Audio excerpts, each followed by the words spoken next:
সোমবার একটি ভাইরাল অডিওতে তৃণমূল নেতা ইসলামপুর ব্লকের দক্ষিণ মাটিগুন্ডা এলাকার বাসিন্দা শাহনওয়াজ আলমকে বলতে শোনা যায়, আবাস যোজনা ১৩০০ ঘরের জন্য আমরা ১০,০০০ টাকা করে মুখ্যমন্ত্রী মমতা বন্দ্যোপাধ্যায়কে দিয়েছি, যেখানে ১৩ কোটি টাকা আমাদের কাছ থেকে নিয়ে মমতা বন্দ্যোপাধ্যায় ৬ কোটি টাকার আবাস যোজনা ঘর দিচ্ছে। আমাদের টাকা নিয়ে মুখ্যমন্ত্রী অর্ধেকটা পকেটে রাখলো, বাকিটা আমাদেরকে ফিরিয়ে দিচ্ছে। এই অডিও সোশ্যাল মিডিয়ায় ভাইরাল। তবে এই অডিওর সত্যতা যাচাই করিনি আমরা। তবে আজকে আবাস যোজনার টাকা তোলাবাজির অভিযোগে গ্রেপ্তার তৃণমূলের ওই অঞ্চল কনভেনার শাহনওয়াজ আলম। গতকাল ইসলামপুর থানার পুলিশ ওই তৃণমূল নেতা শাহনওয়াজ আলমকে গ্রেপ্তার করেছে। বৃহস্পতিবার ওই তৃণমূল নেতাকে ইসলামপুর মহকুমা আদালতে পাঠিয়েছে। অন্যদিকে মুখ্যমন্ত্রীকে নিয়ে কুরুচিকর মন্তব্য একটি ভাইরাল অডিওতে শোনা যাচ্ছে। এই কারণে অঞ্চল কমিটির পক্ষ থেকে শাহনওয়াজ আলমকে দলের সমস্ত পদ থেকে বহিষ্কার করা হয়েছে বলে জানিয়েছেন মাটিকুন্ডা ১ নম্বর গ্রাম পঞ্চায়েতের তৃণমূলের অঞ্চল সভাপতি শফিক আলম। বললাম যে একটা অডিও ভাইরাল হয়েছে, বলছেন মুখ্যমন্ত্রীকে ক্রিমিনাল মাইন্ডে, কি বলবেন? এরকম কিছু না, আমাকে ফাঁসানো হচ্ছে। আপনি আবাসের টাকা চেয়েছেন দাদা? আবাসের টাকা চেয়েছেন? মানে কে ভাষাতে পারে দাদা? বুঝতে পারছি না। কে ভাষাতে পারে?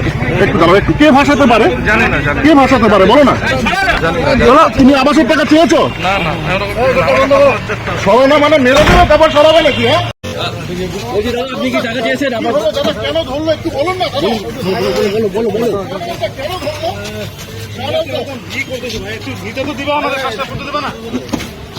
কেন ধরলো জোরে বলো না, একটু কেন ধরলো দাদা? কিছু বলুন দাদা, কেন ধরলো দাদা, কি বলবেন? দাদা কেন ধরলো? মানে ওকে অ্যারেস্ট হয়েছে। যাই হোক, আমরা কালকে একটা ওই যে অডিও শুনেছি, ঠিক আছে? আমরা অডিওটা শোনার পরেই আমরা সাথে সাথে অঞ্চল কমিটি টোটাল বসেই আমরা সিদ্ধান্ত নিয়েছি ওকে আমরা দলে কোনো মতে রাখবো না। আর ও থাকতে গেলে দলের ভাবভঙ্গিমা খারাপ হবে, যেহেতু আমাদের জননেত্রী মমতা বন্দ্যোপাধ্যায় সম্বন্ধে বাজে মন্তব্য করেছে। তার জন্যই আমরা জেলা সভাপতি এবং ব্লক সভাপতিকে আমরা হাইকমান্ডকে জানিয়েছি, লিখিত অভিযোগ করেছি। আর এর আগে ওর অনেক এলিগেশন আছে, হ্যাঁ, ওগুলো আমাদের এর আগে ২-১টা কমপ্লেনও আছে। আমাদের ওখানকার ওই বডির মেম্বাররাও কমপ্লেন করেছে ওর বিরুদ্ধে। তো যাই হোক, কালকে আমাদের সব থেকে যখন আমাদের মুখ্যমন্ত্রী মমতা বন্দ্যোপাধ্যায় সম্বন্ধে যখন ও খারাপ করতে পারে, তারপরেই আমরা বসে ওটার সিদ্ধান্ত নিয়েছি।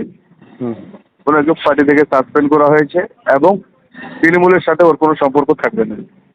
আচ্ছা, ঠিক আছে, ধন্যবাদ। বললাম যে একটা অডিও ভাইরাল হয়েছে, বলছেন মুখ্যমন্ত্রীকে ক্রিমিনাল মাইন্ডে, কি বলবেন? এরকম কিছু না, আমাকে ফাঁসানো হচ্ছে। আপনি আবাসের টাকা চেয়েছেন দাদা? আবাসের টাকা চেয়েছেন?